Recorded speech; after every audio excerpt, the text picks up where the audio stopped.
அன்பான தேவனுடைய பிள்ளைகளே, உயிர்த்தெழுதல் என்று சொன்னால் என்ன?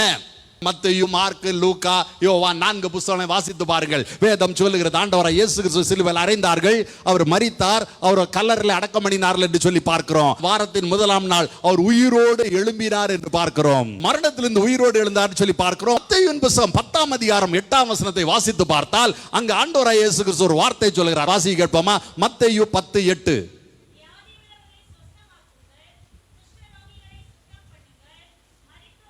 மரித்தோரை எழுப்புங்கள் ஆண்டவராகிய இயேசு கிறிஸ்து சொன்னார். அவருடைய ஊழியத்தை ஆரம்பித்த சமயத்தில் சீஷர்களோடு இருக்கும்போது மரித்தோரை எழுப்புங்கள் என்று சொன்னாரே. அப்ப உயிர்த்தெழுதல் சொன்னா என்ன, மரித்தோர் எழுப்புறா என்ன? ஒரு காரியத்தை நன்றாய் அறிந்து கொள்ள வேண்டும்.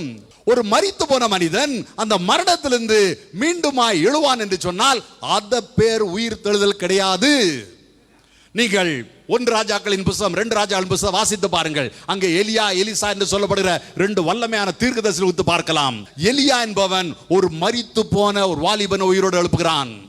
எலிசாங்கிற மரித்தவனை உயிரோடு எழுப்புகிறான். எலிசா மரித்து அவனை அடக்கமான பின்பு அவனுடைய எலும்புல ஒரு வாலிபனை போட்ட உடனே அவனும் பார்த்தீங்கன்னா உயிரோடு எழுப்பி விட்டான் என்று சொல்லி பார்க்கிறோம். அப்படி என்று சொன்னால் அதுவும் உயிர்த்தெழுதலா? மத்தேயு, மார்க்கு, லூக்கா புத்தகத்தை வாசித்து பாருங்கள். ஆண்டவர் இயேசு கிறிஸ்து இந்த பூமியில சஞ்சரிக்கும் போது 3 பேரை எழுப்பினார் என்று சொல்லி பார்க்கிறோம். ஜபாலே தலைவனாகிய யவேருவின் மகளை உயிரோடு எழுப்பினார். நாயின் ஒரு விதவையின் மகனை உயிரோடு எழுப்பினார். லாசருவை உயிரோடு எழுப்பினார் பார்க்கிறோம். அது உயிர்த்தெழுதலா? பேதுருவை பாருங்கள், தபித்தாவை உயிரோடு எழுப்புகிறான். பவுலை பாருங்கள், ஐத்துவை உயிரோடு எழுப்புகிறான். அப்படி என்று சொன்னால் அவர்களும் மரித்தார்களே, உயிரோடு எழுப்பினார்களே, அது உயிர்த்தெழுதலா? அன்பான தேவனுடைய பிள்ளைகளே, 2000ஆவது வருஷம் அக்டோபர் மாதம் 10ஆம் தேதி நானும் மரித்து இருக்கிறேன், உயிரோடு வந்துருக்கிறேன். அப்ப நான் உயிர்த்தெழுந்து விட்டேனா? நன்றாய் தெரிந்து கொள்ளுங்கள், மரித்தெழுந்து எழும்புவதற்கும் உயிர்த்தெழுதற்கு ஒரு வித்தியாசம் உண்டு. மரித்தெழுந்து எழும்பினான்னா அவன் மறுபடியும் மரிப்பான். எலியா எழுப்பினவர், எலிசா எழுப்பினவர், இயேசு கிறிஸ்து எழுப்பினவர், லாசரு எல்லாருமே பார்த்தீங்கன்னா மறுபடியும் மரித்து போனார்கள். அது உயிர்த்தெழுதல் கிடையாது. மரணத்திலிருந்து எழும்புறது, மறுபடியும் மரித்து போகலாம். ஆனால் மத்தேயுவின் புத்தகம் 28ஆம் அதிகாரத்தை வாசித்து பாருங்கள். மரித்து அடக்கம் பண்ணப்பட்ட ஆண்டவராகிய இயேசு கிறிஸ்துவை வேதம் சொல்கிறது. வாசிப்போமா? மத்தேயு 28ஆம் அதிகாரம். காவலாளர் அவருக்கு பயந்ததினால் திடுக்கிட்டு செத்தவர்கள் போல் ஆனார்கள். தூதன் அந்த ஸ்திரீகளை நோக்கி, நீங்கள் பயப்படாதிருங்கள், சிலுவையில் அறையப்பட்ட இயேசுவை தேடுகிறீர்கள் என்று அறிவேன். அவர் இங்கே இல்லை, அவர் இங்கே இல்லை, தாம் சொன்னபடியே உயிர்த்தெழுந்தார். இதை குறித்து நான் ஒரு காரியம் சொல்ல விரும்புகிறேன். பல இடங்களில் இந்த தவறு நடக்கிறத நான் பார்க்கிறேன். எப்படின்னு பார்த்தீங்கன்னா, அப்படி இருட்டா இருக்குது. அந்த இருட்டில் பார்த்தீங்கன்னா திடீர்னு ஒரு தூதன் இறங்கி வர்றாரு. ஒரு பெரிய உருண்டையா ஒரு கல் ஒன்று இருக்குது, அது அப்படியே உருட்டி தள்ளுறாரு அவரு. அது உருண்டு போகுது. உடனே கல்லறை திறக்குது. கல்லறை திறந்த உடனே உள்ள இருந்து அப்படி வெற்றிகரமாய் ஆண்டவராகிய இயேசு கிறிஸ்து வெளியே வருகிறார். அது பொய்யுங்க, அது நம்பாதீங்க. அதை அப்படியெல்லாம் கிடையாது. இப்ப சொல்ற பார்த்தாக்கா ஏதோ கல் இருந்து உள்ள உட்காந்து வெயிட் பண்ணிட்டு இருந்தார் ஆண்டவராகிய இயேசு கிறிஸ்து. உயிர் தெழுந்த அப்புறம் கல்லை திறக்க மாட்டாங்களா வெயிட் பண்ணிட்டு இருந்த மாதிரி. அவரால் திறக்க முடியாது பாருங்க. ஒரு தூதன் வந்து தள்ள அப்புறம் தான் வெளியே வர மாதிரி இருக்கு. வாசித்து பாருங்கள், வசனத்தை அழகா சொல்லுது. நீங்க வந்து படத்தை பாருங்கள், உயிர் தெழுந்து போய்விட்டார். தூதன் இறங்குறதுனால அந்த இடத்துல பூமியேச்சு வந்தது. அவன் கல்லை புரட்டி போட்டா உள்ள காலியா இருக்குது. அப்ப எப்போ உயிர் தெழுந்தாரு? அந்த கல் மூடி இருக்கும் போதே எழுந்து விட்டார். அந்த கல்லை புரட்டின அப்புறம் உயிர் தெழவில்லை. அவர் அதிகாலே எழும்பி உயிர் தெளிந்து போய்விட்டார்.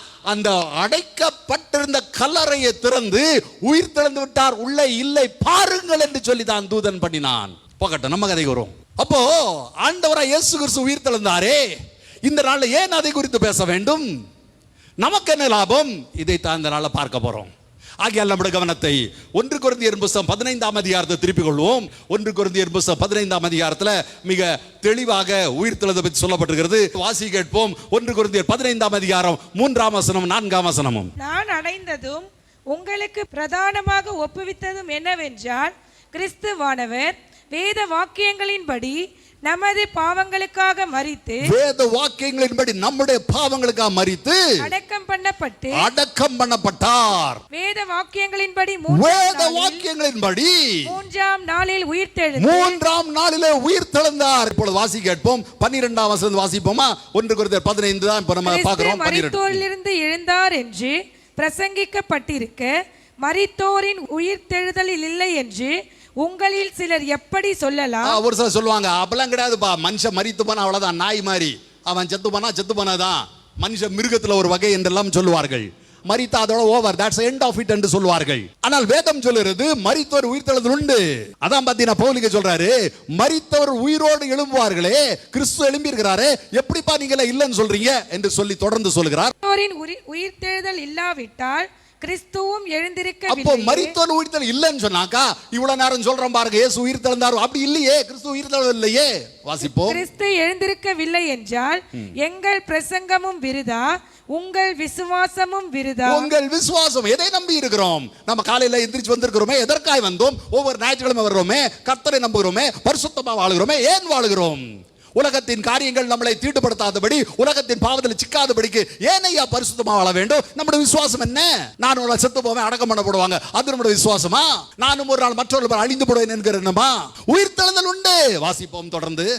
மரித்தோர் உயிர்த்தெழாவிட்டால், மரித்தோர் உயிர்த்தெழுகவில்லை என்று சொன்னால், அப்படி உயிர்த்தெழ இல்லை என்று சொன்னால், தேவன் எழுப்பாத கிறிஸ்துவை அவர் எழுப்பினார் என்று சொல்லி நாங்கள் தேவனை குறித்து சாட்சி சொன்னதினாலே, நாங்கள் தேவனோடு சாட்சி சொன்னனால தேவனுக்காக பொய் சாட்சி சொல்லுகிறவர்களாகவும் பொய் சொல்றலாவே இருப்பேன்ப்பா.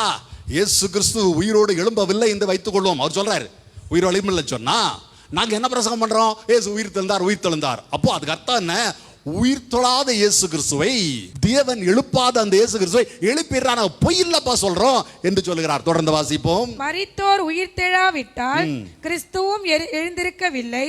கிறிஸ்து எழுந்திராவிட்டால் உங்கள் விசுவாசம் வீணா இருக்கும், நீங்கள் இன்னும் உங்கள் பாவங்களில் இருப்பீர்கள். மரித்தோர் உயிர்த்தெழுதல் இல்லை என்று சொன்னால் இயேசு கிறிஸ்து உயிர் தொழவில்லை.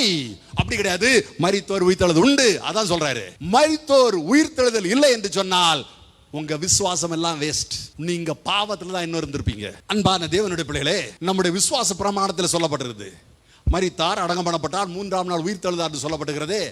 இது நம்முடைய விசுவாசம், நம் ஒவ்வொருடைய நம்பிக்கை. ஏன் ஆலயத்துக்கு வருகிறோம்? ஏன் பரிசுத்தமா வாழ்றோம்? ஏன் நம்ம சாராயம் குடி கூடாதா? நம்ம பீடி குடி கூடாதா? கடைக்காரன் யாரு கேட்டாலும் கொடுத்துட போறான். இல்ல நீ கிறிஸ்டியன் உனக்கு தரமாட்டேன்னு சொல்ல போறான். யாரு கேட்டாலும் காசு கொடுத்தா கொடுத்துட போறான். பாட்டில திறந்தா உள்ள போகுது. இதுல பெரிய விஷயம் இருக்குது. ஏன் அதை செய்வதில்லை என்று சொன்னால் வேதம் சொல்லுறது, 1 பேதுருவின் புத்தகம் 2ஆம் அதிகாரம் 24ஆம் வசனம் சொல்லுது, நாம் பாவத்துக்கு செத்து நீதிக்கு பிழைக்க வேண்டும். அதான் பார்த்தீங்கன்னா வசனம் சொல்லுது, இயேசு கிறிஸ்து உயிர் தொழவில்லைன்னு சொன்னால் உங்க விசுவாசம் வேஸ்ட் ஆச்சப்பா. எதும்பா விசுவாசம் வைக்கிறீங்க?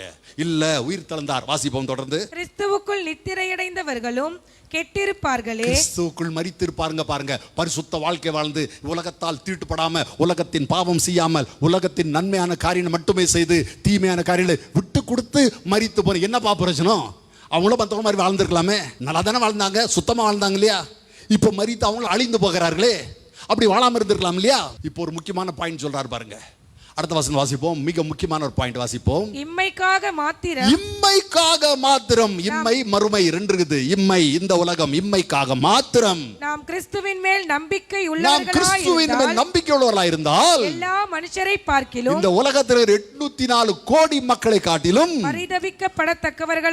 பரிதபிக்கப்படக்கூடியவர்களாய் இருப்போம் என்று சொன்னால் அதுக்கு அர்த்தம் என்ன? இம்மை என்று சொன்னால் இது பூமி, மறுமை அடுத்த வாழ்க்கை. இம்மை பூமி, பூமிக்காக மாத்திரம், பூமியின் நன்மைக்காக மாத்திரம், பூமியின் ஆசீர்வாதம் மட்டும் கிறிஸ்துவின் மேல் அனுபவிப்பது. நிறைய பேர் அப்படிதான் இருப்பாங்க. சர்ச்சைக்கு வருவாங்க, ஐயா பயங்கர கடனா இருக்குது ஐயா, ஐயா கடன்ல இருந்து வெளியேறணும் ஐயா, வருவாங்க, தொடர்ந்து வருவாங்க. கடன் தீர்றது முன்னால அவங்க போயிடுவாங்க, அப்புறம் பார்க்க முடியாது. ஐயா பையனுக்கு வேலை இல்லை ஐயா, வேலைக்கா ஜோ பண்ணுங்க ஐயா, வேலை கிடைச்ச உடனே அவனும் வர மாட்டான், அவங்க அம்மா வர மாட்டாங்க. நடக்குதா இல்லையா? ஐயா வியாதியா, முதுகு வலிக்குதியா, கை வலிக்குதியா, கால் வலிக்குதியா, தலை வலிக்குதியா, டாக்டர் ஆபரேஷன் சொல்லியிருக்காரு ஐயா, காசு இல்லையா, எல்லாம் சொல்லுவாங்க. வருவாங்க, குணமான எங்க போனாங்க? வேலைக்கு போனாங்க, பிஸிங்க. இம்மைக்காக மாத்திரம் அவர்கள் கிறிஸ்துவின் மேல் நம்பிக்கை வைக்கிறார்கள். அவங்களை பொறுத்தவரை இயேசு கிறிஸ்துனா அவங்க உலக காரியம் தர, வீடு தர வேண்டும், வசதி தர வேண்டும், சுகமா பாதுகாத்துக் கொள்ள வேண்டும், நாசமோசம் அணுக்கூடாது, இப்படிப்பட்ட உலக காரியங்களை வாழ்ந்திருக்க வேண்டும். வேதம் சொல்லுறது. சபையே நல்லா கேளு, நேரடியாக கேட்கிற ஒவ்வொருத்தரும் சொல்றேன், பூமிக்குரிய காரியங்களுக்காக மாத்திரம் கிறிஸ்துவின் மேல் அன்பு வைக்காத, பூமி மகிமை ஒளிந்து போகும். நாம் வைக்க வேண்டிய நம்பிக்கை எல்லாம் பார்த்தீங்கன்னா உயிர்த்தெழுதல் உண்டு. கிறிஸ்து உயிர் தந்தார், நாமும் உயிர் தெழ போறோம். இப்போ இதனுடைய அர்த்தம் என்ன? இந்த பூமியில வர ஆசீர்வாதம், எனக்கு ட்ரெஸ் வேணும், எனக்கு ஷர்ட் வேணும், எனக்கு சம்பளம் வேணும், எனக்கு பிள்ளைங்கள் படிக்கணும், கேளு, அதுக்காக மாத்திரம் நம்பிக்கை வைக்காத. ஒரு நம்பிக்கை வந்து பார்த்தீங்கன்னா கிறிஸ்து உயிர் தெழுந்த போல நானும் உயிர் தொழ வேண்டும் என்று சொல்லி அந்த நம்பிக்கை ஒவ்வொருத்தரும் உண்டாயிருக்க வேண்டும் ஐயா. நம்முடைய நம்பிக்கையானது உலக காரியம் கேளுங்கள் கொடுக்கப்படும் இருக்க சொல்லியிருக்கிறாரு. ஆனா இன்னொரு காரியம் சொல்ற, இவெல்லாம் தேவன் பிதாவான அறிந்திருக்கிறான்னு சொல்லியிருக்கிறாரு. நாம் தேட வேண்டியது தேவனுடைய ராஜ்யத்தை. நாம் தேட வேண்டியது பார்த்தீங்கன்னா, நீர் உயிர் தெழுந்தீர் சுவாமி, என்னுடைய நாட்களிலும் நான் உயிர் தெழ வேண்டும். தொடர்ந்து வாசிப்போம். 20 கிறிஸ்துவோ மரித்தோரிலிருந்து எழுந்து நித்திரை அடைந்தவர்களில் முதற் பலனானார். ஃபர்ஸ்ட் பர்சன் அவர்தான். உயிரோடு எழுந்து சொன்னால் நித்தியமா வாழ வேண்டும். அது ஆண்டவராகிய இயேசு கிறிஸ்து மட்டும்தான். இப்ப பாருங்க 21 22 வாசிப்போம். மனுஷனால் மரணம் ஆதாமினால் மரணம். ஆதாம் சொன்னார், இந்த கனியை புசிக்காதன்னு, அவன் புசி போட்டான். நீ புசிக்கிற நாளில் சாகவே சாவா என்று சொன்னார், அவன் புசித்தான் செத்துமானா. அன்னைக்கு மரணம் வந்தது. ஒரே மனிதன், அவனுடைய கீழ்ப்படியாமை மரணம் வந்தது. அப்போ பவுல் சொல்கிறாரு, ஒரு மனிதனுடைய பாவத்தால், ஒரு மனிதனுடைய கீழ்ப்படியாமையினால எப்படி மரணம் வந்ததோ அப்படியே ஒரு மனுஷனோட உயிர்த்தெழுதனால நமக்கெல்லாம் உயிர்த்தெழுதல் வந்து சொல்கிறார். வாசிப்போம் 21 22 ரெண்டுத்தையும் வாசிப்போம். மனுஷனால் மரணம் உண்டானபடியால் மனுஷனால் மரித்தோரின் உயிர்த்தெழுதலும் உண்டாயிற்று. ஆதாமுக்குள் எல்லாரும் மரிக்கிறது போல கிறிஸ்துவுக்குள் எல்லாரும் உயிர்ப்பிக்கப்படுவார்கள். ஆதாமுக்குள் நாம் எல்லாரும் மரிக்கிறோம். நமக்குள்ள பாவ வித்து இருக்குது. அன்பான தேவனுடைய பிள்ளைகளே, இந்த உலகத்துல பிறக்கிற ஒவ்வொருவருக்கும் தலையில நரகம், மரணம் என்று எழுதப்பட்டிருக்கிறது. ஏன்னா முதல் மனுஷன் பாவம் செஞ்சிட்டான். அதனால எல்லாருக்கும் எல்லா சந்ததியும் மரணம், நரகம் எழுதப்பட்டிருக்குது. அதனால தான் 2000 வருஷம் நாள் தேவாதேவன் பூமிக்கு இறங்கி வந்தார். நாம் மரிக்கிறவர் அவர் மரித்தார், தம்முடைய ஜீவனை கொடுத்தார். யார் ஒருவன் சிலுவை நோக்கி பார்த்து, ஆண்டவரை நோக்கி பார்த்து, ஆண்டவரே என்னை கழுவும், என்னை ரத்தத்தால் கழுவும் என்று சொல்கிறானோ, அவனை இயேசு ரத்தத்தால் கழுவுகிறார், சுத்திகரிக்கிறார். அப்ப நடப்பது என்னன்னு பார்த்தீங்கன்னா, அவனுக்குள்ளாய் இருக்கிற மரணம் மாறி அவனுக்குள்ளாய் ஜீவன் இறங்குகிறது. இவ்வளவு நேரம் மரணம், நரகம் எழுதப்பட்டது மாற்றப்பட்டு ஜீவன், பரலோகம் என்று எழுதப்படுகிறது. ஏன் மறுபடியும் பிறக்க வேண்டும்? ஏன் சொந்த ரட்சகராய் ஏற்றுக்கொள்ள வேண்டும்? ஏற்றுக்கொள்ளவில்லை சொன்னால் மரணம், ஏற்றுக்கொள்ளாவிட்டால் நரகம், ஏற்றுக்கொண்டால் தான் ஜீவன். யோவானின் புஸ்தகம் 10ஆம் அதிகாரத்தில் இயேசு சொன்னார் 11ஆம் வசனத்தில், நானே நல்ல மேய்ப்பன் தன் ஜீவனை கொடுக்கிறார். அந்த ஜீவனை கொடுக்கிறனால தான் நமக்கு மரணம் கிடையாது, நாம் உயிர் தொழுகிறோம். நம்முடைய நெத்தி பலகை மாற்றப்பட்டாயிற்று. இந்த பஸ்ஸுக்கெல்லாம் போர்டு போடுவாங்க, எங்க போகுதுன்னுட்டு. அந்த பஸ் அந்த போர்டை மாற்றுவாங்க போகலாம். அதே மாதிரி தான் நமக்கும் போர்டு. என்ன போர்டு? நேராக நரகத்துக்கு போகிறான்னு தான் எழுதிருக்குது. நம்ம பறக்கும்போது அப்படி தான் பறப்போம். ஒரு நாள் சிலுவை நோக்கி பார்க்கிறோம். ஆண்டவரை பார்த்து கெஞ்சுறோம், ஆண்டவரே இறங்கும் சுவாமி, என்னை மன்னியும் சுவாமி. அன்னைக்கு அவர் இறங்குறார். ரத்தத்தால் கழுவப்படும் போது இதுவும் கழுவப்படுகிறது. இந்த போர்டும் பார்த்தீங்கன்னா மாற்றப்படுகிறது. ஜீவன், பரலோகம் என்று எழுதப்படுகிறது. ஒருத்தர் கேள்வி கேட்குறான். என்ன கேள்வி கேட்குறான்னா, ஒருத்தனுக்கு செத்து போனா அந்த பாடியை பெட்டியில் வச்சோம், பெட்டி வச்சு அடக்கம் பண்ணிட்டோம். இப்போ உயிரோட எப்படி வருவான்? அவனுக்கு கைகள்லாம் அழுவி இருக்கும் இல்லையா? அவனுக்கு கண்ணெல்லாம் அழுவி போயிருக்கும். ஒருவேளை எலும்பு கூட இருப்பான். எப்படியா உயிரோட இருப்பான்? ஒருத்தன் இப்போதான் அடக்கம் பண்ணா அந்த சரீரத்தோட வந்துருவான். இருக்கும் அழுவி போச்சுன்னா பாதி அழுவினோட இதில் வரப்போறான். ஒருவேளை ஒரு சில வருஷத்துக்கு அப்புறம் எலும்பு கூட இருந்தா எலும்பு கூட வரப்போகுது. அதற்கு தான் பவுல் சொல்கிறார், எப்படி உயிர் வாசிப்போம். ஆகிலும் மரித்தோர் எப்படி எழுந்திருப்பார்கள், எப்படிப்பட்ட சரீரத்தோடே வருவார்கள் என்று ஒருவன் சொல்வானாகில் எப்படியா உயிரோடு வருவாங்க, என்ன சரீரத்தில் வருவாங்க என்று கேட்டால், புத்தியினனே, அந்த கேள்வி கேட்கிறவனே புத்தி இல்லாதவன் என்று சொல்லி வேதம் சொல்கிறது. அப்படி கேள்வி கேட்கக்கூடாது. இவ்வளவு காலம் நீ கேட்டிருந்தீங்கன்னா இன்னையிலிருந்து அப்படிப்பட்ட கேள்வி கேட்பது நிறுத்துங்கள். காரணம் என்ன? அதற்கு விளக்கத்தை பவுல் கொடுக்கிறார். வாசிப்போம். நீ விதைக்கிற விதை செத்தால் ஒழிய உயிர்க்க மாட்டாதே. நீ விதைக்கிற போது இனி உண்டாகும் மேனியை விதையாமல் கோதுமை அல்லது மற்றொரு தானியத்தினுடைய வெறும் விதையையே விதைக்கிறாய். போதும். இங்க பாத்தீங்கன்னா பவுல் ஒரு முக்கியமான காரியத்தை சொல்லுகிறார். ஒரு நெல்லை விதைக்கிறோம், அது அப்படியே கொஞ்ச நேரத்துக்கு அப்புறம் பார்த்தா நெல்லு அப்படியே வளர்ந்து வருது. பூமிக்குள்ள போடுறோம் ஐயா நெல்லை, பூமிக்குள்ள போயிடுச்சு. கொஞ்ச நேரத்துக்கு அப்புறம் பார்த்தா நிறைய நெல்லு அடக்க வந்து அதை தான் நம்ம சாப்பிட்றோமா? போடுற அதே நெல்லா வருது. அல்லது நெல்லு போட்ட உடனே அப்படி ஒரு வருது இல்லை, முளைச்சு வருது இல்லையா? அது வந்து புல்லு மாதிரி இருக்குது பாருங்க. அதையா நடுகிறாய்? நீ என்னத்தை விதைக்கிறாய்? எதை விதைக்கிறாய்? நீ தானியத்தை விதைக்கிறாயா இல்ல அந்த செடியை விதைக்கிறாயா? அவர் கேட்கிறாரு, பவுல் கேட்கிறாரு. நீ என்ன பண்ற? ஒரு தானியத்தை தான் விதைக்கிறாய். அந்த இதோட உயிரோட வருவதில்லை. தேவன் அதை மாற்றி வேறொரு உருவை தருகிறார். அந்த உருள் அது வெளியே வருது. அது பின்னாட்களை பலன் தரும். அரிசியா வெளிவருவதில்லை. மாங்கொட்டை போட்டா மாங்கொட்டையா வெளியே வருவதில்லை. அது செத்து உள்ள இருந்து வேறொரு மரமா வெளியே வருகிறது. அல்லேலூயா. அப்போ ஒரு மனுஷன் அடக்கம் பண்றோம். ஒரு மனுஷன் அடக்கம் பண்ணி போட்டார்னா அந்த அடக்கத்தோட வெளியே வருவாரான்னு யோசிக்க கூடாது. அதான் அவர் சொல்றாரு, அது சாக வேண்டும், அது மண்ணில் போட்டு விதைக்கப்பட வேண்டும். தேவன் அதற்கு ஒரு மேனியை கொடுப்பார். அது ஒரு மகிமையின் மேனி. அது தேவ மகிமை நிறைந்தது. ஒரு உதாரணம் சொல்றேன் கேளுங்க. கொஞ்சம் முன்ன சொன்ன மத்தேயு 28ஆம் அதிகாரத்தை வாசித்து பாருங்கள். இயேசு கிறிஸ்து சரீரத்தில் இருந்தார், கொலை உண்ணப்பட்டார், சிலுவையில் அறையப்பட்டார், மரித்தார், அடக்கம் பண்ணியாச்சு. உயிர் தெழுந்தவன அந்த கல்லறைலாம் முடிதான் இருக்குது, கல்லெல்லாம் அங்கதான் இருக்குது. அந்த கல்லானது கல்லறையான தடை பண்ணவில்லை, அதிலிருந்து அவர் வெளியே வந்து விட்டார். மாம்சத்தில் அவர் இருக்கிற நாட்கள்ல அப்படி வந்தார்னு சொல்ல முடியாது. ஒரு இடத்துல லூக்கால சொல்லப்படுறது கண்கள் மறைவானார் சொல்லப்படுறது, மற்றபடி அப்படி செய்ததாக இல்லை. அதே மாதிரி பார்த்தீங்கன்னா எம்மாவுக்கு 2 சீஷர் போறாங்க, அவர்களோட பேசுறார் தெரியல, அப்பத்தை பிட்கிறார், அவளை பார்த்துடுறாங்க, மறைந்து போகிறார். உடனே சீஷர்கள் கூடி இருக்கிறாங்க, கதவெல்லாம் பூட்டப்பட்டிருக்கு, பயந்து போய் என்னாகுமோன்னு சொல்லி பயந்து நிற்கிறாங்க. பூட்டப்பட்ட கதவுக்குள்ள, கதவு பூட்டி ஜன்னல்லாம் பூட்டி செவுரு இருக்கும்போது அதற்கு மத்தியில வந்து விட்டார். எனக்கு அன்பான தேவனுடைய பிள்ளைகளே, ஒரு மனிதன் அடக்கம் பண்ணும் போதும் பார்த்தீங்கன்னா வேதம் அப்படிதான் சொல்லுது, தேவன் ஒரு சரீரத்தை கொடுக்கிறார். தொடர் 42 வாசிப்போம். மரித்தோரின் உயிர்த்தெழுதலும் அப்படியே இருக்கும். மரித்தோரின் உயிர்த்தெழுதலும் எப்படி இருக்கும்? இப்ப தானியம் விதைக்கிற பாரு, கோதுமை விதைக்கிற பாரு, அதே மாதிரி தான் இருக்கும். வாசிப்போம். அழி உள்ளதாய் விதைக்கப்படும். அழி உள்ளதாக தான் விதைக்கப்படும். மாம்சத்தை விதைக்கிறோம் இல்லையா, அடக்கம் பண்ணும்போது அழி உள்ளதா தான் இருக்குது, நமக்கே தெரியும். அந்த சரிய பாகங்கள் அழிந்து போ, அழி உள்ளதாய் விதைக்கப்படும், அழிவில்லாததாய் எழுந்திருக்கும். ஆனால் எழுந்திருக்கும் போது அப்படி எழுந்திருக்காது, அழிவில்லாததாய் தான் எழுந்திருக்கும். வாசிப்போம். கனவீனம் உள்ளதாய் விதைக்கப்படும், மகிமை உள்ளதாய் எழுந்திருக்கும். சரி வாசிப்போம். பலவீனம் உள்ளதாய் விதைக்கப்படும், பலம் உள்ளதாய் எழுந்திருக்கும். கனவீனமாகவும் பலவீனமாகவும் விதைக்கப்படும், ஆனால் அதுக்கு மாறுதரமாக எழுந்திருக்கும். இப்போ ஒரு முக்கியமான பாயிண்டை பவுல் இங்க எழுதுகிறார். 44ஆம் வசனத்தை வாசி கேட்போம். ஜென்ம சரீரம் விதைக்கப்படும், ஜென்ம சரீரம் விதைக்கப்படும், ஆவிக்குரிய சரீரம் எழுந்திருக்கும். ஆவிக்குரிய சரீரம் எழுந்திருக்கும். வாசிப்போம்.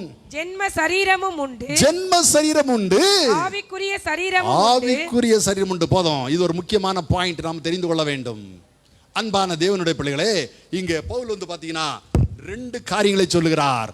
ஜென்ம சரீரம் என்று சொல்லுகிறார், ஆவிக்குரிய சரீரம் என்று சொல்லுகிறார். ஜென்மம் என்று சொன்னால் பிறப்பு, பிறப்பினால் வர்ற சரீரம் ஜென்ம சரீரம். இப்ப எனக்கு ஒரு சரீரம் இருக்குது, இது நான் பிறந்தனால எனக்கு வந்த சரீரம்.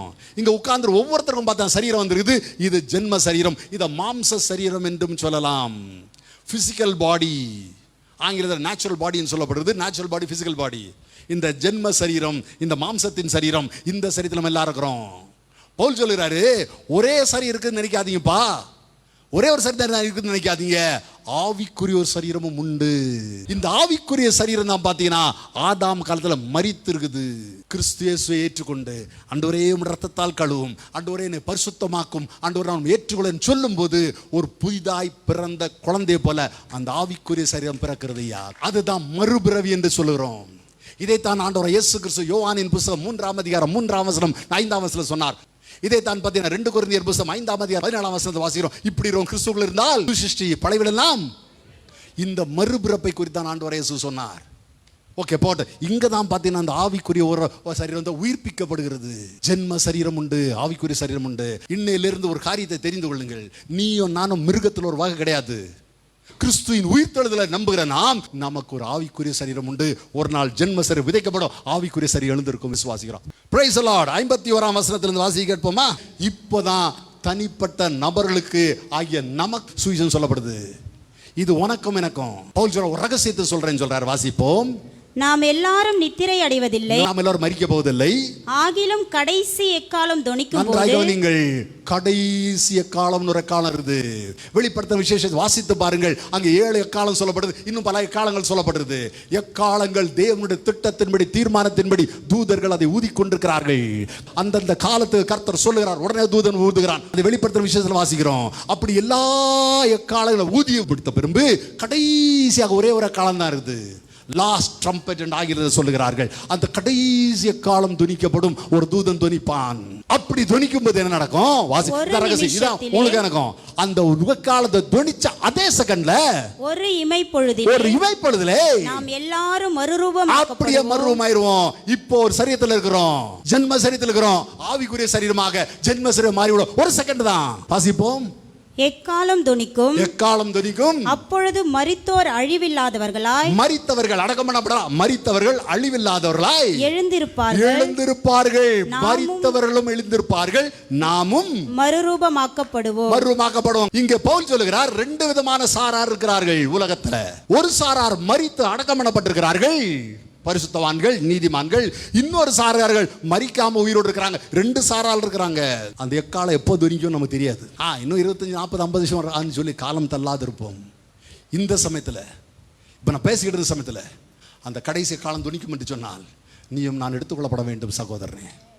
அந்த ஆயத்தத்தோடு தான் இருக்கணும். ஒவ்வொரு இமைப்பொழுதும் ஆயத்தோடு இருத்து தான் ஆக வேண்டும். இப்போ ஆயத்தமாக இல்லைன்னு சொன்னால் இப்படியே இருக்கிற இடத்துல ஒரு சின்ன ஜெபம் பண்ணு. ஆண்டவரே என்னை மன்னியும் சுவாமி, ஏற்றுக்கொள்ள இப்போ ஜெபம் பண்ணு. ரைட் நான் உனக்கு டைம் கொடுக்குறேன், 2 minutes டைம் கொடுக்குறேன். நான் உனக்கு இப்போ இருக்கிற இடத்துல அப்படியே கண்ண மூடி, ஆண்டவரே என்னை மன்னியும் சுவாமி, ஆண்டவர் ரத்தத்தால் கழுவும், என்னை பரிசுத்தப்படுத்தும், நீர் இப்போ வந்தா நான் எடுத்துக்கொள்ளப்படன்னு சொல்லி இப்போ ஜெபம் பண்ணு. இப்போ ஜெபம் பண்ணு. நேராக கேட்குறேன், நீ அத்தனை இப்போ சின்ன ஒரு ஜெபம் பண்ணு. கர்த்தருடைய ஆசிரியப்பார் ஏற்றுக்கொள்ள. இப்போ right now Lord I accept you Lord, I repent Lord father, என்னுடைய பாவத்தில் என்னுடைய பொல்லாத வாழ்க்கையில் நான் மனம் திரும்புகிறேன் சுவாமி, இப்போ ஏற்றுக்கொள்ளன்னு சொல்லி உனக்கு உயிர் தழுதுண்டு. தொடர்ந்து வாசிப்போம். அழிவுள்ளதாகிய இது, அழிவுள்ளதாகிய அழிதான போது அழியாமையையும் சாவுக்கு ஏதுவாகிய இது, சாவுக்கு ஏதுவான இது சாவாமையையும் தரித்துக் கொள்ள வேண்டும்.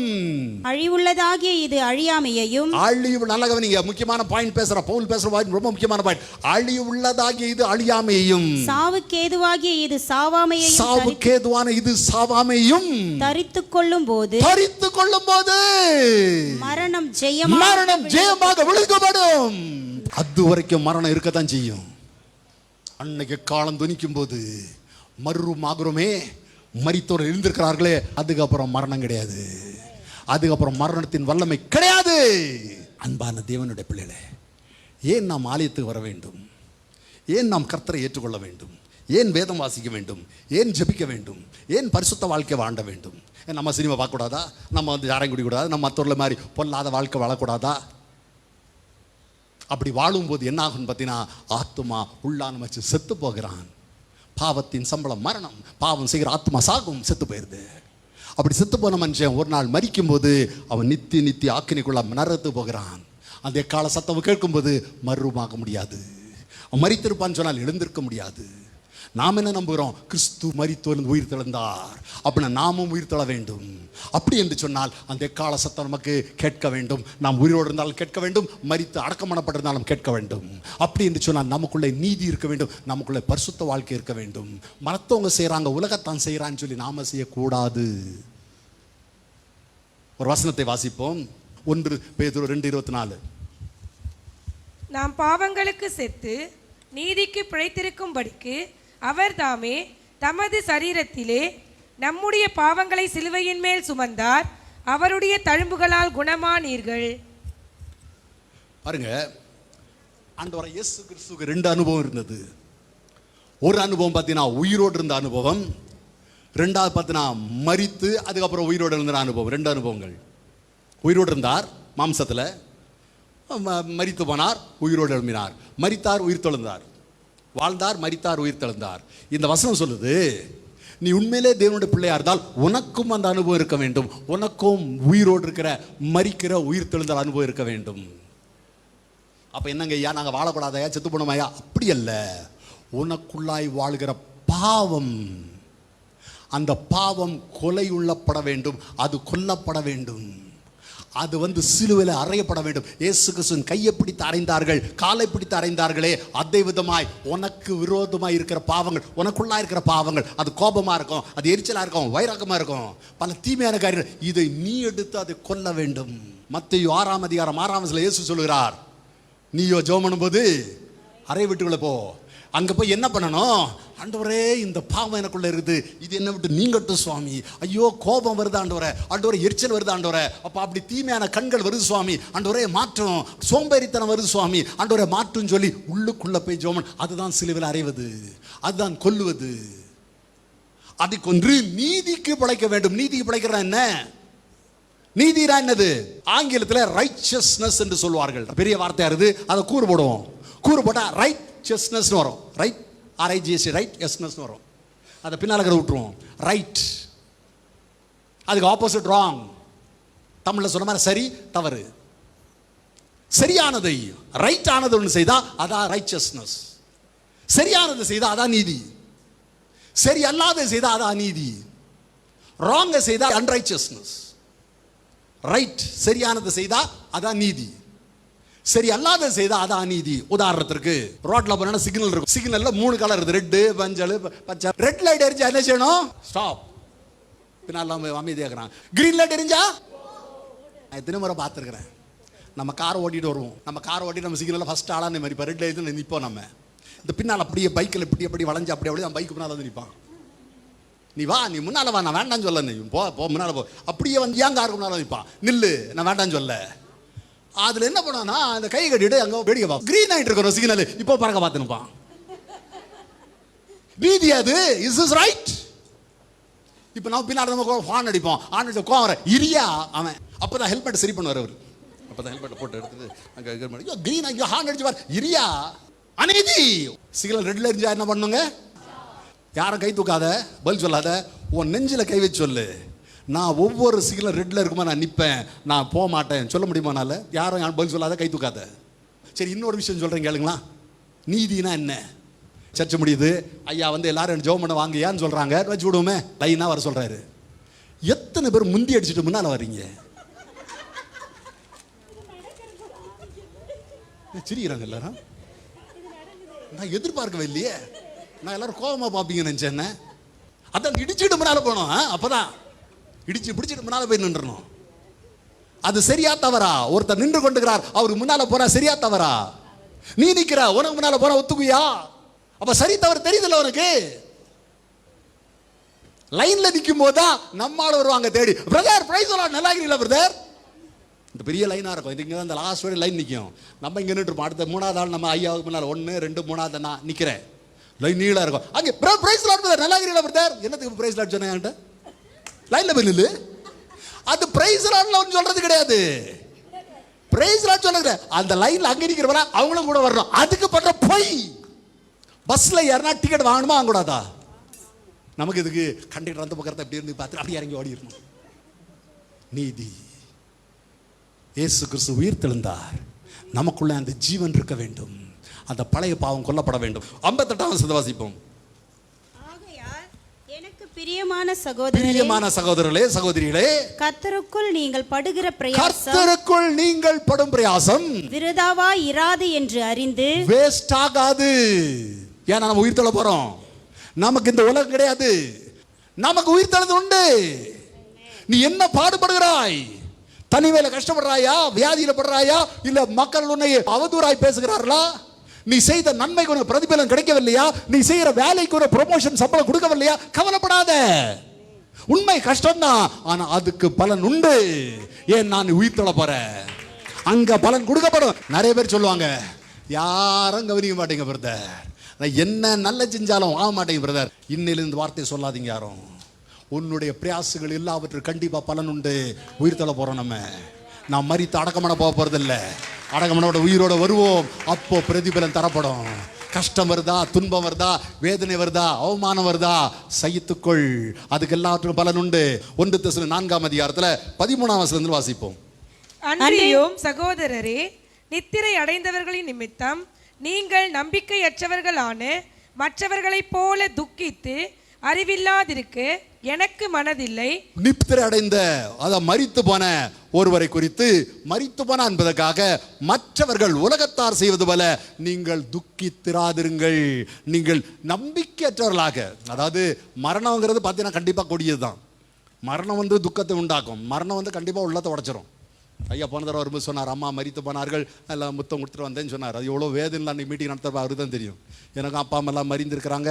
அது எவ்வளோ மரணம் துக்கம். மரணத்தில் வந்து எந்த விதமான சந்தோஷம் கிடையாது, துக்கம் தான். ஆனால் போயிட்டானேன்னு சொல்லி காலாகாலம் உட்கார்ந்து வாழ்ந்து நான் ஏன் வாழ வேண்டும், செத்து போனா என்னன்னு நினைக்கிறாங்களே, அதுதான் பண்ணாதீங்க. துக்கித்து கொண்ட மனசில்லை. வாசிங்கன்னு சொல்றாரு பாருங்க தொடர்ந்து. இயேசுவானவர் மரித்து பின்பு எழுந்திருந்தார், இயேசுவானவர் மரித்து உயிர்த்தெழுந்தார் என்று விசுவாசிக்கிறோமே. அப்படியே இயேசுவுக்குள் நித்திரை அடைந்தவர்களையும், அண்டர்லைன் தி வேர்ட் இயேசுக்குள். எல்லாரும் கிடையாது, மரித்தவர்கள் கிடையாது, செத்து போனவர்கள் கிடையாது, நித்திரை, இயேசுக்குள் நித்திரை அடைவர்கள் தேவன் அவரோடே கூட கொண்டு வருவார். தேவன் அவரோடே கூட கொண்டு வருவார். வேதம் சொல்கிறது, அஞ்ஞானிகள் உலகத்தார் போல துக்கிக்காமல் அவர்கள் தேவனண்டை இருக்கிறார்கள். அவர்களை கர்த்தர் மறுபடியும் கொண்டு வருவார். விசுவாசிக்க. தொடர்ந்து வாசிப்போம். அங்க பேச இங்க லிங்க் ஆகுது. 1 கொரிந்தியர் 15ஆம் அதிகாரத்துல லிங்க் ஆகுது. ஆமா வாசிப்போம். கர்த்தருடைய வார்த்தையை முன்னிட்டு நான் உங்களுக்கு சொல்லுகிறதாவது, கர்த்தருடைய வருகை மட்டும் உயிரோடு இருக்கும் நாம் நித்திரை அடைந்தவர்களுக்கு முந்திக் கொள்வதில்லை. ரெண்டு சாராரை பத்தி மறுபடியும் இங்க போல் சொல்றாரு. நித்திரை அடைந்த சாரார், நித்திரை அடைந்து அடக்கம் பண்ணப்பட்ட சாரார், உயிரோடு இருக்க சாரார். ரெண்டு சாரார் இருக்கிறாங்க. உயிரோடு இருக்கிற நித்திரை இருக்கிறார்கள். வாசிப்போம். ஏனெனில் கர்த்தர் தாமே ஆரவாரத்தோடும் பிரதான தூதனுடைய சத்தத்தோடும் தேவ எக்காலம், அந்த கடைசி கால தேவ காலத்தோடும் வானத்திலிருந்து இறங்கி வருவார். வாசிப்போம். அப்பொழுது கிறிஸ்துவுக்குள் மரித்தவர்கள், மரித்தவர்கள் அல்ல, செத்து போனவர்கள் கிடையாது, மடத்தாடம் கிறிஸ்துக்குள் மரித்தவர்கள் ஒரு கேட்டகரி இருக்கிறாங்க. அந்த கிறிஸ்துக்குள் மரித்தவர்கள் முதலாவது எழுந்திருப்பார்கள். 3 சாரா இருக்கிறாங்க. இப்போ 3 டைப் ஆஃப் பீப்புள் உயிரோடு இருக்கிறாங்க. ஒன்று கர்த்தரோட சேனையோட வருகிறார், தேவ சேனை இருக்குது, தேவன் இருக்கிற தேவ சேனை, அவர்கள் இருக்கிறார்கள். ஏற்கனவே மரித்து போனவர்கள் நீதிமான கிறிஸ்து, அவர்கள் கூட உயிர் இருக்கிறாங்க.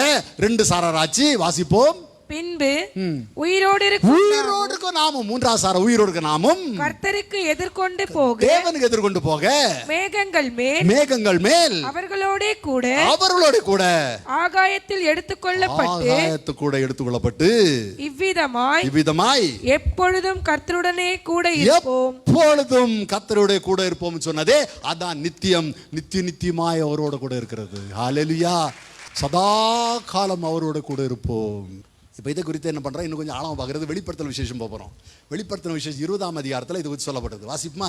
வெளிப்படுத்தல் 20ஆம் அதிகாரம் 5ஆம் வசனத்தையும் 6ஆம் வசனத்தையும் வாசிக்க. மரணமடைந்த மற்றவர்கள் அந்த 1000 வருஷம் முடியும் அளவும் 1000 வருஷம் ஒரு டாபிக் இங்கே வருது. 1000 வருஷம் வரைக்கும் உயிரடைவதில்லை. இதுவே முதலாம் உயிர்த்தெழுதல். 4ஆம் வசனம் வாசிங்க. அன்றியும் நான் சிங்காசனங்களை கண்டேன், அவைகளின் மேல் உட்கார்ந்தார்கள், நியாய தீர்ப்பு கொடுக்கும்படி அவர்களுக்கு அதிகாரம் அளிக்கப்பட்டது. அவர்களுக்கு யார் அவர்களுக்கு அதிகாரம் கொடுக்கப்பட்டது? இயேசுவை பற்றிய சாட்சி நிமித்தமும் தேவனுடைய வசனத்தின் நிமித்தமும் சிரச்சேதம் பண்ணப்பட்டவர்களுடைய ஆத்துமாக்களையும் மிருகத்தையாவது அதன் சொரூபத்தையாவது வணங்காமலும் தங்கள் நெற்றியிலும் தங்கள் கையிலும் அதன் முத்திரையை தரித்து கொள்ளாமலும் இருந்தவர்களையும் கண்டேன். அவர்கள் உயிர்த்து கிறிஸ்துவுடனே கூட 1000 வருஷம் அரசாண்டார்கள். இவ்வளவு தான் சொல்லப்படுது. ஓகே, இவர் உயிர் தெழுந்து விட்டார். அப்போ கொஞ்சம் பண்ண வாஸ்தவமே மரித்து எழும்புறார்கள். அவர் 1000 வருஷம் அரசாடி பண்ணார்கள். இப்போ வாசிப்போம். மரணம் அடைந்த மற்றவர்கள். அப்ப நல்லா தெரிஞ்சிடுங்க, மரணம் அடைதல 2 கேட்டகரி இருக்குது. ஒன்னு கிறிஸ்துக்குள் மரிக்கிறவர்கள், கிறிஸ்துக்கு வெளியே கிறிஸ்து இல்லாம மரிக்கிறவர்கள். கிறிஸ்துக்குள் மரித்தவர்கள் மட்டும் தான் எழுப்பார்கள், மற்றவர்கள் எழுந்திருக்க மாட்டார்கள். மற்றவர்கள் மரண கண்டிஷன்ல தான் இருப்பார்கள், சரீரத்தில் அந்த அடக்கமான கண்டிஷன்லாம் இருப்பார்கள், அவர்கள் எழுந்திருக்க மாட்டார்கள். வாசிப்போம். மரணமடைந்த மற்றவர்கள் அந்த 1000 வருஷம் முடியும் அளவும் உயிரடையவில்லை. இதுவே முதலாம் உயிர்த்தெழுதல். அங்க எக்கால சத்தம் கேட்டோன்னே அங்கிருந்து வந்துடுறாங்களே பூமியில மரம், இது முதலாம் உயிர்த்தெழுதல். அடுத்த வசனம் வாசிங்க, இம்பார்ட்டன்ட் வசனம். முதலாம் உயிர்த்தெழுதலுக்கு பங்குள்ளவன் பாக்கியவானும் பரிசுத்தவானுமாயிருக்கிறான். இவர்கள் மேல் 2ஆம் மரணத்திற்கு அதிகாரம் இல்லை. இவர்கள் தேவனுக்கும் கிறிஸ்துவுக்கும் முன்பாக ஆசாரியராய் இருந்து அவரோட கூட 1000 வருஷம் அரசாளுவார்கள். இவர்கள் பார்த்தீங்கன்னா பரிசுத்தவான்களா இருக்கிறார்கள், பாக்கியவான்களா இருக்கிறார்கள். முதலாம் உயிர்த்தெழுதலுக்கு பங்குள்ளவன் பாக்கியவானும் பரிசுத்தமுள்ளவனா இருக்கிறான். நேரம் ஒரு கேள்வி கேட்கிறேன், அந்த முதலாம் உயிர்த்தெழுதலை நீ எழுந்திருப்பாயா சகோதரனே சகோதரியே? அதற்கு ஏற்ற பாத்திரவானாய் உலகத்தில் வாழ வேண்டும். அதான் முக்கியம். இயேசு உயிர் தெழுந்தார், இன்னைக்கு நாமும் உயிர் தெழுவோம். அப்ப நாமும் உயிர் தெழ வேண்டும் சொன்னால் நமக்குள்ள இந்த பரிசுத்த வாழ்க்கை இருக்க வேண்டும். அவர் பரிசுத்தா இருந்த வேலை நாமும் அந்த பரிசுத்த வாழ்க்கை வாழ வேண்டும். தொடர்ந்து வாசிப்போம். 11ஆம் வசனத்திலிருந்து 15 வரை வாசிப்போம். 11 வெளிப்படுத்தல் 20. பின்பு நான் பெரிய வெள்ளை சிங்காசனத்தையும் அதன் மேல் வீற்றிருக்கிறவரையும் கண்டேன். அதன் மேல் ஒருவர் இருக்கிறதையும் கண்டேன். அவருடைய சமூகத்தில் இருந்து பூமியும் வானமும் அகன்று போய். 20ஆம் அதிகாரம் 12ஆம் வசனத்தை வாசிங்க. மரித்தோராகிய சிறியோரையும் பெரியோரையும் தேவனுக்கு முன்பாக நிற்க கண்டேன். அப்பொழுது புஸ்தகங்கள் திறக்கப்பட்டன. பாருங்க, முதலாவது ஒரு சாரார் எழுந்தார்கள், முதலாவது ஒரு சாரார் மறுரூபமாக்கப்பட்டார்கள். அவர்கள் பார்த்தீங்கன்னா கிறிஸ்துவோட 1000 வருஷம் அரசாளுகிறார்கள். அந்த 1000 வருஷம் முடிஞ்ச அப்புறம் நடக்கிற சம்பவம் இது. அந்த 1000 வருஷம் ஒரு சாரார் அங்கே போய்விட்டார்கள், உயிரோடு சாரார் மரித்தோர் தான் போய்விட்டார்கள். இப்போ மரித்தவர்கள் எழுந்திருக்கிறார்கள். மரித்தவர்கள் எழுந்திருக்கிறார்கள். சொல்லப்போனா இதான் இரண்டாம் உயிர்த்தெழுதல். அது முதலாம் உயிர்த்தெழுதல், இது இரண்டாம் உயிர்த்தெழுதல். ஆனா வேதத்துல இங்கேயும் இரண்டாம் உயிர்த்தெழுதல் சொல்லாதனால் நான் அந்த வார்த்தையை சொல்லவில்லை, உங்களுக்கு சொல்றேன். இவர்கள் எழுந்திருக்கிறார்கள், மரித்தோர் எழுந்திருக்கிறார்கள். வாசிப்போம். அப்பொழுது புஸ்தகங்கள் திறக்கப்பட்டன. ஜீவ புஸ்தகம் என்னும் வேறொரு புஸ்தகம், இன்னொரு புஸ்தகம், ஜீவ புஸ்தகம் ஒரு புஸ்தகம் இருக்குது. அப்பொழுது அந்த புஸ்தகங்களில் எழுதப்பட்டவைகளின்படியே, அந்த புஸ்தகம் எழுதப்பட்டபடியே மரித்தோர் தங்கள் தங்கள் கிரியைகளுக்கு தக்கதாக, மரித்தவர்களுக்கு தங்கள் தங்கள் கிரியைகளுக்கு தக்கதாய் நியாய தீர்ப்பு அடைந்தார்கள். சமுத்திரம் தன்னிலுள்ள மரித்தோரை ஒப்புவித்தது. மரணமும் பாதாளமும் தங்களிலுள்ள மரித்தோரை ஒப்புவித்தன. சமுத்திரம் MH370ங்கிற ஃளைட் எங்க போச்சுன்னு தெரியாது. டைட்டானிக் கப்பல் முங்கி போச்சு, எங்க போச்சுன்னு தெரியாது. பார்வோனின் சேனை கடல்ல முங்கி போச்சு, எங்க போச்சுன்னு தெரியல. அவங்க எல்லாம் வந்து நிப்பானுங்க. வேதம் அப்படித்தான் சொல்லுது. பாதாளமும் மரணமும். லூகாவின் புத்தகம் 16ஆம் அதிகாரம் 19ஆம் வசனம் 31ஆம் வசனம் வாசித்து பாருங்கள். அங்க ஆண்டவர் ஐஸ்வர்யவான் லாசருக்கு சொல்றாரு, ஐஸ்வர்யா மரித்து பாதாளத்துக்கு போறான், அவனும் வந்துருவான். கோராவின் கதை நமக்கு தெரியும். மோசேக்கு விரோதமா முறுமுறுத்தார்கள், உயிரோட 14 நரகத்துக்கு போனார்கள். அவன்லாம் வந்து நிற்பான். மரித்த அத்தனை பேரும். நிறைய பேர் நினைக்கலாம் இவ்வளவு அநியாயம் பண்ணி செத்து போயிட்டான்னு. ஒரு நாள் வருவான். இதே சம்பவத்தை நாம் மத்தேயுவின் புத்தகத்தில் வாசிக்கலாம். மத்தேயு 25ஆம் அதிகாரம் 36ஆம் வசனத்தை வாசிப்போம். அன்றியும் மனுஷகுமாரன் தமது மகிமை பொருந்தினவராய் சகல பரிசுத்த தூதரோடும் கூட வரும்போது தமது மகிமையுள்ள சிங்காசனத்தின் மேல் தமது மகிமையுள்ள சிங்காசனம் வீற்றிருப்பார். இப்ப கொஞ்சம் முன்ன பார்த்த ஒரு வெள்ளை சிங்காசனம் மேல உட்கார்ந்து இருந்தார் சொல்லப்படுறது. இயேசு சொல்வார் மனுஷகுமார் உட்கார்ந்து இருப்பார். அப்பொழுது சகல ஜனங்களும் அவருக்கு முன்பாக சேர்க்கப்படுவார்கள். எல்லா ஜனமும் சேர்க்கப்படுவார்கள். மெய்ப்பனானவன் செம்மறி ஆடுகளையும் வெள்ளாடுகளையும் வெவ்வேறாக பிரிக்கிறது போல அவர்களை ரெண்டு பக்கமாக பிரிப்பார். செம்மறி ஆடுகளை தமது வலது பக்கத்திலும் வெள்ளாடுகளை தமது இடது பக்கத்திலும். அப்பொழுது ராஜா தமது வலது பக்கத்தில் நிற்பவர்களை பார்த்து, செம்மறி ஆடுகளை பார்த்து, வாருங்கள் என் பிதாவினால் ஆசீர்வதிக்கப்பட்டவர்களே, உலகம் உண்டானது முதல் உங்களுக்காக ஆயத்தம் பண்ணப்பட்டிருக்கிற ராஜ்யத்தை சுதந்தரித்துக் கொள்ளுங்கள். வாருங்கள் என்று சொல்றார். வலது பக்கத்தில் இருக்கிற பார்த்து, இடது பக்கத்தில் இருக்கிற பார்த்து என்ன சொல்றாரு? 41ஆம் வசனத்தை வாசிப்போம். அப்பொழுது இடது பக்கத்தில் நிற்பவர்களை பார்த்து அவர், சபிக்கப்பட்டவர்களே, என்னை விட்டு பிசாசுக்காகவும் அவன் தூதர்களுக்காகவும் ஆயத்தம் பண்ணப்பட்டிருக்கிற நித்திய அக்கினியிலே போங்கள். ஓகே, அவரை நித்திய அக்கினிக்கு தள்ளி விடுறாரு. எனக்கு அன்பான தேவனுடைய பிள்ளைகளே, 2 கேட்டகரியா தான் போகிறாரு. செம்மறி ஆடு, வெள்ளாடு. 3வது கேட்டகரி கிடையாது. ஒன்று செம்மறி ஆடு, இல்லை வெள்ளாடு. இது 2 தவிர வேற கேட்டகரி கிடையாது. ஆண்டவர்லாம் ஒரு காரியத்தை சொல்ல விரும்புகிறேன். வெளிப்படுத்தின விசேஷம் 20ஆம் அதிகாரத்தில் வாசி கேட்டோம். வெள்ளை சிங்காசனம், அதற்கு மேல் ஒருத்தர் உட்கார்ந்திருந்தார். மத்தேயு 25ஆம் அதிகாரத்தில் இயேசு சொல்கிறார் மனுஷகுமாரன் அதில் உட்கார்ந்திருப்பார். அப்போ வெளிப்படுத்தின விசேஷத்தில் சொல்லப்பட்ட அந்த சிங்காசனம் உட்கார்ந்துக்கிறோம். இப்போ சொல்ற இயேசு 2 பேரும் ஒண்ணுதான். நான் சிங்காசனம் உட்கார்ந்து நான் நியாயந்திருப்பேன். வேத புத்தகம் வெளிப்படுத்து அவர் தேவன் என்று சொல்லிருக்குது. அப்ப இயேசு கிறிஸ்து தான் தேவன். அன்பான தேவனுடைய பிள்ளைகளே, உயிர்த்தெழுதலை குறித்து பார்த்துருக்கிறோம். வேதத்திலிருந்து பல காரியங்களை பார்த்துருக்கிறோம். சுருக்கமாக ஒரு காரியத்தை சொல்லி நான் முடிக்க போறேன். எதற்காக உயிர்த்தெழுதனால்? இயேசுவானவர் அறையப்பட்டார், மரித்தார், அடக்கம் பண்ணப்பட்ட தேவன் 3ஆம் நாள் உயிர்த்தெழுந்தார். இன்றைக்கு உயிர்த்தெழுந்த வல்லமையோடு வீற்றிருக்கிறார். நாம் விசுவாசிக்கிறோம். என்ன விசுவாசிக்கிறோம்? நாமும் உயிர்த்தெழுவோம். அதை தான் விசுவாசிக்கிறோம். அதனால தான் நாமும் பரிசுத்த வாழ்க்கை வாழ்றோம். அவரை மாதிரி ஒரு வாழ்க்கை வாழ்றோம். அவருடைய எவ்வளவு பரிசுத்தமாக இருந்தாரோ, அவரோட நீதியாக இருந்தாரோ, அந்த நீதியாய் நாம் வாழ விரும்பப்படுகிறோம். முடிஞ்சவளோ எவ்வளவு கஷ்டப்படுறோம், வேதனைப்பட்டாலும் பரிசுத்தமா வாழ்றோம். இன்னும் வேதம் வாசிக்கிறோம், இன்னும் ஜெபிக்கிறோம், ஆலயத்துக்கு வருகிறோம், செய்திகளை கேட்கிறோம், செய்தியின் பிரகாரமான வாழ்க்கையை மாற்றிக்கொள்ளுறோம், திருத்திக் கொள்கிறோம், இன்னும் அபிஷேகம் பெறும், இன்னும் வல்லமை பெறும். ஆண்டவரே என்னை பரிசுத்தமாக கேட்கிறோம். எதற்காக? ஒரு நாள் ஒரு ஓட்டத்தை முடிக்க வேண்டிய சூழ்நிலை வரலாம். ஓட்டத்தை முடிக்கும் போது அடக்கம் பண்ணப்படலாம், அல்லது உயிரோடு இருக்கலாம். எக்காலங்கள் துணித்து கொண்டே இருக்கின்றன. One after the other. கடைசி அவரை காலம் துணிக்கும். அந்த கடைசி காலம் துணிக்கும் போது சற்று முன்ன வாசித்த வண்ணமாய் கிறிஸ்துக்குள் மரித்தவர்கள் முதலாவது எழுந்திருப்பார்கள். கிறிஸ்துக்குள்ள மரித்திருந்தா நாம் எழுந்திருப்போம். ஒருவேளை மரிக்கவில்லை, உயிரோடு இருந்தா நாமும் பத்திரம் மறுரூபமாயிடுவோம். அந்த காலசத்தை தொழும்போது அப்படியே தேவ சேனை இருக்கும், அவர்களோடும் எடுத்துக்கொள்ளப்படும். வானத்தில் போய் தேவனோடு இணைந்திருப்போம். 1000 வருஷம் அரசாளுவோம். பூமியில மரித்தவர்கள் வேறொரு சாரா இருக்கத்தான் செய்வார்கள். இந்த 1000 வருஷம் அரசாட்சிக்கு அப்புறம் பார்த்தீங்கன்னா ஆண்டவர் பார்த்தீங்கன்னா சிங்காசனம் உட்கார்றாரு. மரித்தவர்கள் எழுந்திருக்கிறார்கள். தங்கள் தங்கள் கிரியைகளின்படி அவர்கள் நியாய தீர்ப்பு கொடுக்கப்படுது. செம்மறையாடு வெள்ளாடு நட்டா பிரிக்கிறார். எப்படி பிரிக்கிறார்? ஜீவ புஸ்தகத்தில் பேர் இருக்கிறதெல்லாம் வலது பக்கம், ஜீவ புஸ்தகம் பேர் இல்லாதெல்லாம் லெஃப்ட் சைடு. அப்படியே பிரித்து எல்லாரும் பார்த்தீங்கன்னா வலது பக்கத்தில் வாருங்கள் என்று சொல்லி தேவனால் ஆயத்தப்படுத்தப்பட்ட அந்த தேசத்துக்கு அழைத்து கொண்டு போகிறார். மற்றவர்களையோ அழியாத அக்கினியில சுட்டெரிக்கிறார். இதுதான் நித்தியம், சதா காலம் நடக்க போறது. இந்த வலது சாரார் பார்த்தீங்கன்னா தேவ சமூகத்தில் இருக்கிறார்கள், ஆனால் ஆடு ஆனது நித்தியமா அழிவுக்கு போகுது. அன்பான தேவனுடைய பிள்ளைகளே, இந்த உயிர்த்தெழுதல் நாளில் நாம் ஒரு தீர்மானத்தை எடுத்தானாக வேண்டும். அந்த கடைசி நாளில் வலது பக்கம் நிற்கணுமா, லெஃப்ட் சைடில் நிற்கணுமா, அந்த எக்கால சத்தங்க எழுந்திருக்க வேண்டாமா வேண்டாமாங்கிறது இன்னைக்கு தீர்மானிக்கணும். அன்னைக்கு தீர்மானிக்க முடியாது. சற்று யோசித்து பாருங்கள். இந்த உலகத்தில் பல கஷ்டங்கள், பல துன்பங்கள் வரதான் செய்யுது. அதை பொறுமையோடு நம்ம சவிக்கும்படி கர்த்தர் சொல்லியிருக்கிறார். ஒரு கன்னத்தில் அறிந்தால் இன்னொரு கண்ணை காட்டும்படி கர்த்தர் சொல்லியிருக்கிறார். எதற்காய் சொன்னார்?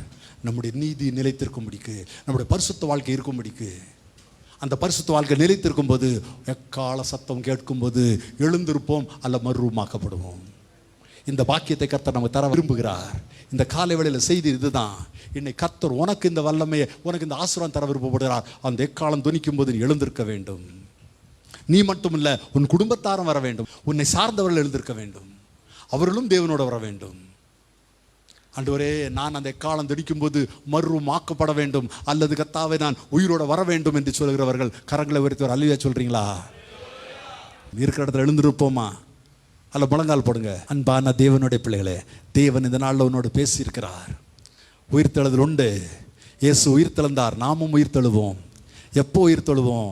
அந்த எக்காலம் துணிக்கும், கடைசி காலம் துணிக்கும் போது ஹல்லேலூயா, கிறிஸ்துக்குள் மரித்து அடக்கம் பண்ணப்பட்டவர் முழதலாது எழுந்திருப்பார்கள். அது மட்டுமில்லாமல் உயிரோடுக்க நாமும் அவருக்கு எடுத்துக்கொண்டு போக மறுரூபமாக்கப்படுவோம். நம்முடைய வாழ்க்கை முடிந்திருக்கும் என்று சொன்னால், நாம் ஒருவேளை ஹல்லேலூயா நம்ம இளைப்பாறுதல் இருப்போம் என்று சொன்னால், நாம் அந்த கால சத்தம் கேட்கும்போது எழுந்திருப்போம். தானியேலை குறித்து தூதன் சொன்னால், நீ போய் இளைப்பாறு, உன் நாட்களின் வீதியில் எழுந்திருப்பாய். இளைப்பாறுகிற ஒரு காலத்தில் போகலாம். அந்த இளைப்பாறுற காலத்தில் எக்கால சத்தம் கேட்கும்போது உயிரோடு வரலாம், அல்லது உயிரோடு இருப்போம்னு சொன்னால் மறுரூபமாக்கப்படலாம். இந்த ஆசீர்வாத கர்த்தர் இந்த கால வேளை நம்ம ஒவ்வொரு தர விருப்பப்படுகிறார். கேட்டுக்கொண்டு அன்பான தேவனுடைய பிள்ளையே, ஒரு நேரடியை ஃபேஸ்புக் மேலே பார்த்து கொண்டிருக்கலாம். உனக்கும் கர்த்தர் இந்த கிருபை தர விருப்பப்படுகிறார். நீயும் எழுந்திருக்க வேண்டும். அந்த கடைசி காலம் துணிக்கும் போது நீர் அவரோடு சேர்த்து கொள்ளப்பட வேண்டும். 1000 வருஷம் அரசாள வேண்டும். அதற்கு முன்பாய் நித்தியத்துக்குள்ளாய் சதா காலமும் நீ அந்த நித்தியத்தில் இருக்க வேண்டும், பேரானத்துக்குள்ள இருக்க வேண்டும். ஆண்டவரே, எனக்கு இந்த கிருபை தாரும் ஆண்டவரை சொல்வீங்களா?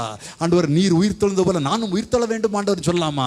ஆண்டவரே, அந்த ஈஸ்டர் தினம் அன்றை கத்தாவது முதல் கத்தாவை உயிர் தெழுந்த நாளில் நீர் உயிரோட வந்தது போல நானும் கத்தா உயிரோட வர வேண்டும் சுவாமி. ஆண்டவர், நீர் முருதர் பல்லா இருக்கிறீர், நானும் அந்த பல்லா அடைய வேண்டும். ஒவ்வொரு கேளுங்க, ஒவ்வொரு கேளுங்க, ஒவ்வொரு கேளுங்க, ஒவ்வொரு எவ்ரிபாடி இப்போ எல்லாரும் கேளுங்க, கேளுங்க, கேளுங்க, கேளுங்க. நானும் உயிர் தெழ வேண்டும் சுவாமி. ஆண்டவர், எக்காலம் துணிக்கும் போது நான் கத்தாவை ஹல்லேலூயா இளைப்பாரி கொண்டிருந்தால் நான் கத்தா முதலால் எழுந்திருக்க வேண்டும். நான் உயிரோடு இருப்பேன் சொன்னால் நான் மறுரூபமாக்கப்பட வேண்டும் சுவாமி. ஓ ஹல்லேலூயா, ஓ ரபா ஷபரபா ஷகுனா சந்தரபா. ஆண்டவரே, நானும் உயிர் தெழப்பட்டு உம்மோடு கத்தாவ 1000 வருஷம் அரசாட்சி பண்ண வேண்டும் ஆண்டவரே. ஹல்லேலூயா, ஹல்லேலூயா, ஹல்லேலூயா. நித்தியமா உம்மோடு நித்தியத்தை கழிக்க வேண்டும் ஆண்டவரே. ஹல்லேலூயா. சகோதரனே, சகோதரியே, உன் மேல அந்த கிருபை இறங்குது. பெற்றுக்கொள், பெற்றுக்கொள், பெற்றுக்கொள், பெற்றுக்கொள். Receive, receive, receive. பெற்றுக்கொள், பெற்றுக்கொள், பெற்றுக்கொள், பெற்றுக்கொள். எல்லாரும் எல்லாரும் எல்லாரும் எல்லாரும் ஹல்லேலூயா, ஹல்லேலூயா, ஹல்லேலூயா, ஹல்லேலூயா. உயிர்த்தெழுந்த தேவனே, ஹல்லேலூயா.